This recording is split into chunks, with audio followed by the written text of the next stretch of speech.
یہ واقعہ ایک تاجر کے بارے میں ہے جو بہت دیندار اور درود شریف پڑھنے والا تھا۔ وہ ہمیشہ اپنے کاروبار میں سچائی اور ایمانداری کو ترجیح دیتا اور ہر وقت درود شریف کا ورد کرتا رہتا تھا۔ اللہ نے اس کے کاروبار میں بے پناہ برکت دی تھی۔ ایک دن وہ ایک لمبے سفر پر گیا۔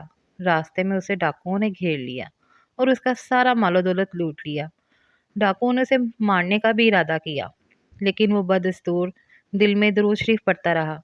اچانک ڈاکوؤں کے سردار کو ایک عجیب سی بے چینی محسوس ہونے لگی، جیسے کوئی نادیدہ طاقت اسے روک رہی ہو۔ ڈاکوؤں کے سردار نے تاجر سے پوچھا، کیا تم کوئی خاص وظیفہ پڑھ رہے ہو؟ تاجر نے کہا، میں ہر وقت درود شریف پڑھتا رہتا ہوں۔ یہ سن کر ڈاکوؤں کا سردار کانپ اٹھا اور کہنے لگا، ہمیں چھوڑ دو، ہم نے بہت بڑی غلطی کی۔ اس نے تاجر کا سارا مال واپس کر دیا اور خود بھی توبہ کر کے نیک راستے پر چل نکلا۔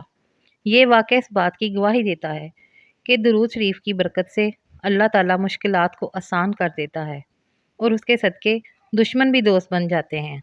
اللہ ہمیں بھی کثرت سے درود شریف پڑھنے کی توفیق عطا فرمائے، آمین۔ بے شک درود شریف کی بہت سی برکتیں ہیں۔